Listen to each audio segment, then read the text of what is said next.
Hey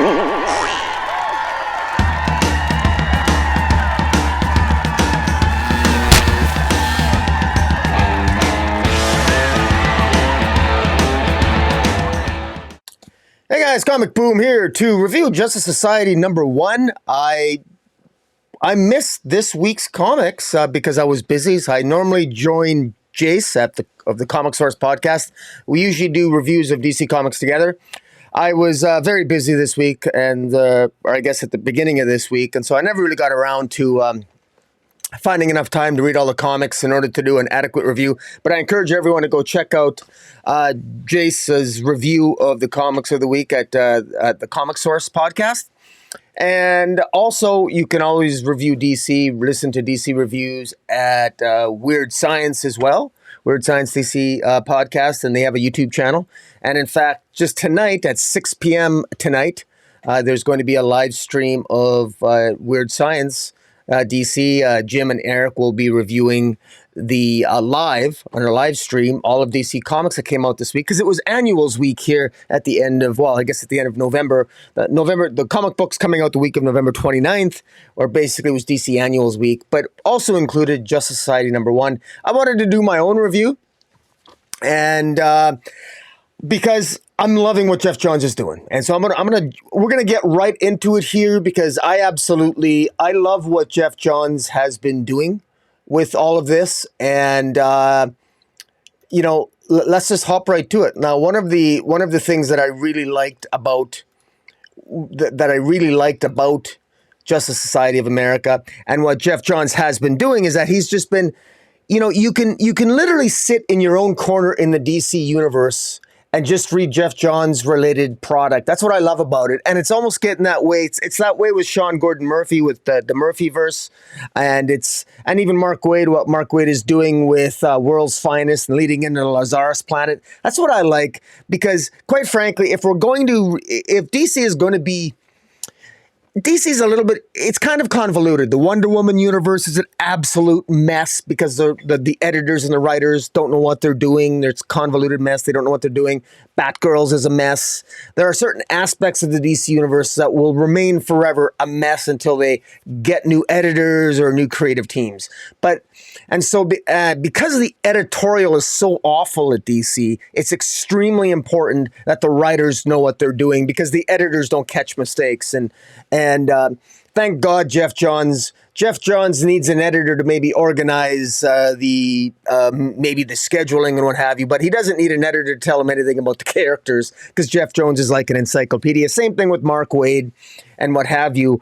Unfortunately, Joshua Williamson is not bad, but he screws up the characters as well. But for the most part, though, DC has been able to coast a little bit on the fact that it's the big guns lately that have made DC more enjoyable. Geoff Johns, Mark Waid, and Joshua Williamson to a lesser extent, because he's really shit the bed on Dark Crisis. And I can tell you, no spoilers, I've read Dark Crisis #7, the final issue of that, and it really doesn't get any better. It just sort of ends on a very low note, and it ends with a huge whimper, to say the least.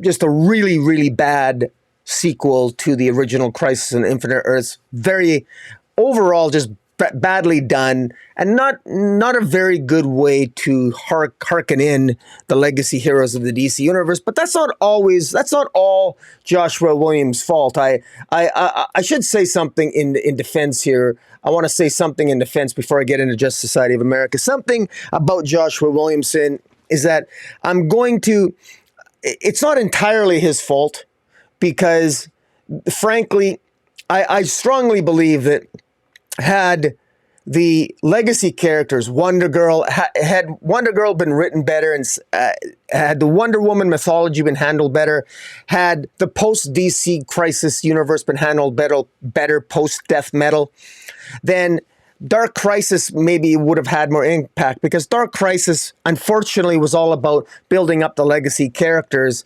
And the only legacy character that was well handled post-death metal was really Nightwing. Tom Taylor's done a good job with Nightwing, and Nightwing being the central hero of Dark Crisis in many ways, sort of like the central character, that actually is an aspect of Dark Crisis that it worked, or at least it didn't completely fall apart as bad as pretty much the rest of the narrative did. And it was a glorified, Dark Crisis became, of course, the glorified, it was a glorified fight between Teen Titans and Deathstroke is really all it really came to be. But in any event, the great thing here about Geoff Johns is we've got, this started off with The Lost Children. It actually started off before this. Geoff Johns has been building for, there was a summer special. There was a Stargirl summer special where he hinted at Per Degaton coming on the scene. And then there was Stargirl Lost Children. And we now know, coming out of Doomsday Clock as well, and coming out of Flashpoint Beyond, we know that there are 13 lost children.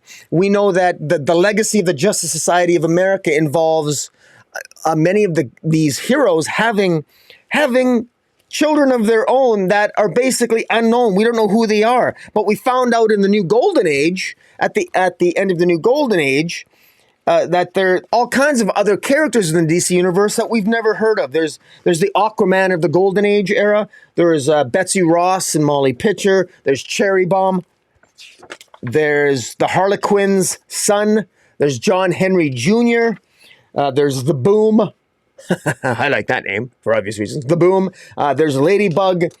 And there's the Red Lantern of the Golden Age of the 1940s and Mr. Miracle of the 1940s. That's Thaddeus Brown. There's the Quiz Kid and Salem, the Witch Girl, and an unknown Legionnaire.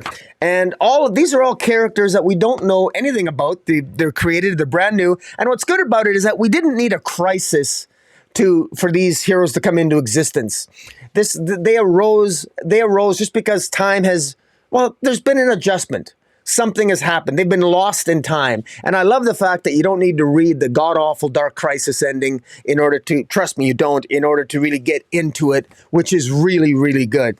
And so now this brings us into the Justice Society of America, and getting right into this particular series, I want to... This starts with Geoff Johns doing what he often does. He jumps back and forth between the time periods, because what he does very effectively here, and this is something, again, it's a little bit of a history lesson here. If you're a long-time reader, this is all starting to make a lot of sense. And this is Geoff Johns putting lipstick on the pig of what likely used to be a convoluted 5G. There was back in 2019, in October of 2019 at the New York Comic Con, Dan Didio, in the 6 months before he was fired, he came forward and he introduced, DC Universe was going to have like 5G, and it was going to be generations. We're going to have the JSA of the 1940s. Wonder Woman was going to be the first hero to come on the scene in World War I. Then we had the Justice Society, and then we had the modern day, and then we had Batman's children, and Batman would have a daughter. Superman, of course, would have John Kent, and we'd have legacy heroes going into the future, and it would literally be 5 generations of heroes. Well, that was thrown by the wayside. Dan Didio was fired, and then after we had the corporate shenanigans with AT&T coming on board, and then eventually they sold to Discovery. And meanwhile, DC was a convoluted mess. We had Future State. Future State was whatever the hell that was, and then it incorporated some aspects of 5G, but didn't. And we got some one-offs of DC Generations, and then we got the linear verse, and then we had the DC Omniverse, and then of course we had the mess leading into Dark Crisis, which it's in that respect, there's been a lot of nonsense craziness going on in the DC universe. So what Geoff Johns has managed to do here is he's actually simplifying it. He really is simplifying it. He's basically creating a narrative that centered around the Justice Society, because basically saying, if you've been wondering where the Justice Society is, because really even pre-death metal, we've been wondering, where is the Justice Society of America? Well, they've been essentially erased from history because of the actions of Per Degaton, and we're getting that by piecing together what's been happening in you really just need three comic books. There's the Stargirl Summer Special, and then there's Stargirl, The Lost Children, and The New Golden Age, leading into here to Justice Society of America. And it all centers around Helena. Helena is the daughter of Batman, who is born next year in the present day. So if we're the present day right now, a year from now, Helena Wayne is born, and she's the daughter of course, Catwoman and Batman. And she grows up to become the Huntress. And essentially what this does, this tells the story of, this is the Huntress in the future, basically, 19 years from now, essentially, where the Huntress is essentially battling a force that is killing the JSA, and she's investigating in the future. A future Huntress, Helena Wayne, is investigating the death of Dr. Fate, who is Kalisz. And we know from the Golden Age that all the Dr. Fates throughout history have been murdered by this particular redheaded person that we believe is Per Degaton. Even the Dr. Fate in the 31st century, in the Legion of Superheroes, or in the era of the Legion of Superheroes, that Dr. Fate with the future Justice Society of America in the future of the Legion of Superheroes is murdered. And we have the Dr. Fate of the 1940s murdered. We have all the different iterations in different time periods of Dr. Fate. Per Degaton is going back in time and murdering them. And what he does here to great effect, and compliments here to the art by, I believe it's Mikel Janin's amazing art. Yeah, Mikel Janin's art's amazing here. The way he draws Helena is just amazing. It's just gorgeous. She's beautiful, and she's just as stubborn-headed and yet as powerful, physically powerful, and as intimidating as her father, Batman. And she basically is looking for trying to find Dr. Fate, but Kalisz Nasir, unfortunately, is found to be murdered. And there's the Justice Society in the future consists of a lot of former villains that we're somewhat familiar with. We're familiar with Solomon Grundy, Gentleman's Ghost. We're less familiar with the Harlequin's son, and the Red Lantern's daughter, who I'm not even sure, Crimson Flame, and is her name. And there's also this the Mist, and then there's the Icicle, who's the son of the first Icicle. So we know that these used to be villains. We know Power Girl is bitter and angry. Power Girl in this particular timeline came on the scene in 1976. We see a mixture of all these various timelines that in many ways correspond to the comic book histories of the DC universe, the Golden Age, the Silver Age, the Bronze Age, the Modern Age, the Copper Age, etc., etc. And the way it all comes together, it's all coming together around this mystery of somebody is wiping the Justice Society from history, and it's revealed, of course, to be Per Degaton. There's an amazing scene where Per Degaton shows up, and just as Power Girl is looking at the body of Kalisz Nasir, who is Dr. Fate, and he's been murdered, and Power Girl is murdered in a very gruesome manner. Per Degaton has mastery over time itself. In many ways, he seems to be able to control it, and he shoots Power Girl in a way that allows him to accelerate time, exposing Power Girl to kryptonite over weeks instead of seconds, making her vulnerable to just a bullet. He then kills the Gentleman's Ghost by making him no longer dead, no longer a ghost, pulls him back amongst the living, and then shoots him dead with simply a bullet. He then easily handles and kills the rest of the Justice Society in a very gruesome manner. The only one left is the Huntress, but he can easily dispose of the Huntress by simply aging her up, because he seems to be able to control time, control the ages of people, and it's very interesting.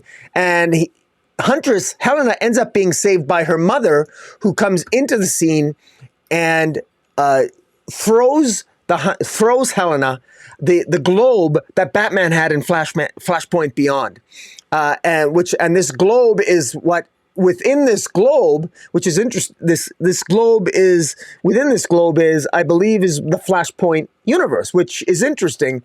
But this globe allows the Huntress to, it pushes her back in time, so it protects her from being completely killed and basically dying from old age because of what Degaton was doing to her. And her mother throws her the ball and basically says, "Get out of here. Don't worry about the Justice Society. They're already dead. But I'm not dead." Here, she throws the globe to Helena, and says, "Find Dr. Fate. He can explain. I should have." And what's happening here is Catwoman is trying to explain to her daughter, but she doesn't have enough time. She's trying to explain to her daughter what we already know because of what we saw in the New Golden Age, and that is that at one point, Selina robbed Dr. Fate, and Dr. Fate tried to warn her, saying, he tried to warn her. He said, "The stranger is going to kill your daughter. When your daughter joins the Justice Society, she's going to die with the rest of us." But at that time, that was in the past. That was before Catwoman. That was during a time when Catwoman thought she'd always stay single. She would never be a mother, et cetera, et cetera. But all of this relates together. And what we see here is that we see 18 years from now, where we see snapshots of 18 years from now where Batman is killed, Batman dies. We see 1 year from now where there's Jay Garrick. We see an image from 1976, the first appearance of Power Girl. We see 1951, where the first appearance of, or one of the appearances of the Red Lantern looking for his daughter. And all these things, it's a mixture of histories that we are aware of and histories that we are not. And what's interesting is that you don't need to know everything of what's going on.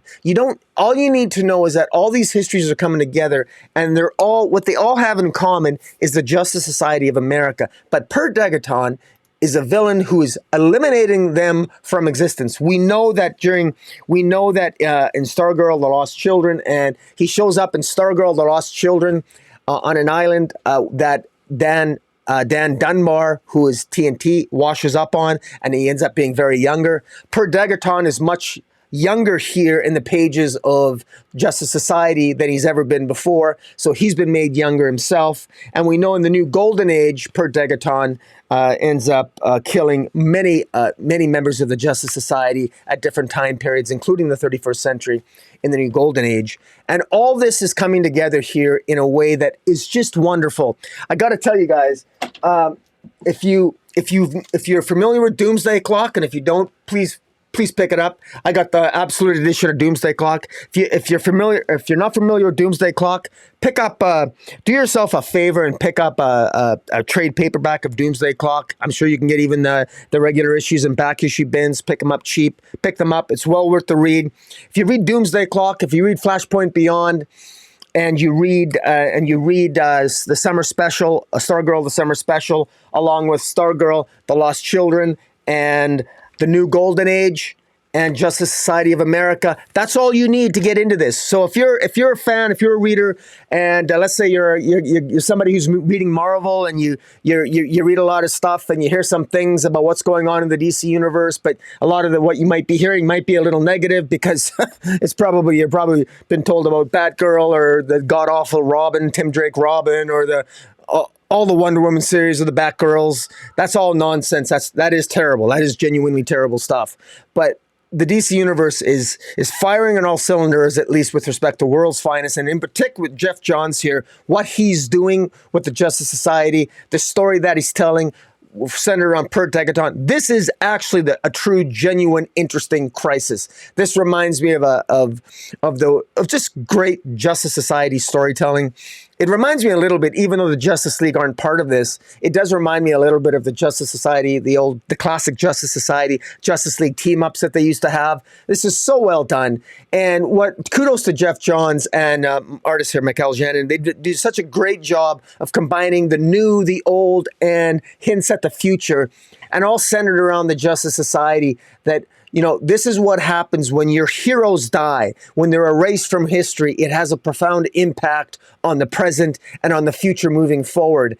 And this ends in such an epic way because Helena ends up being sent into the past, where she ends up being trapped in 1940. So we have Helena Wayne, who's essentially born, she's born next year in our time.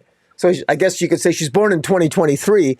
And so flash forward 25 years, so she's from the year 2031, and she ends up back in 1940, where she's got to warn the Justice Society of 1940 as they're being formed that there's this great threat of Per Degaton, and he's destroying their legacy throughout history. And not only is Per Degaton destroying the legacy throughout history, but he is, in fact, having an impact on where the DC universe might be moving forward with respect to all these characters. And again, this all relates indirectly, of course, and directly into all the lost children that we're talking about. And at the back of the new Golden Age comic, remember that we got all those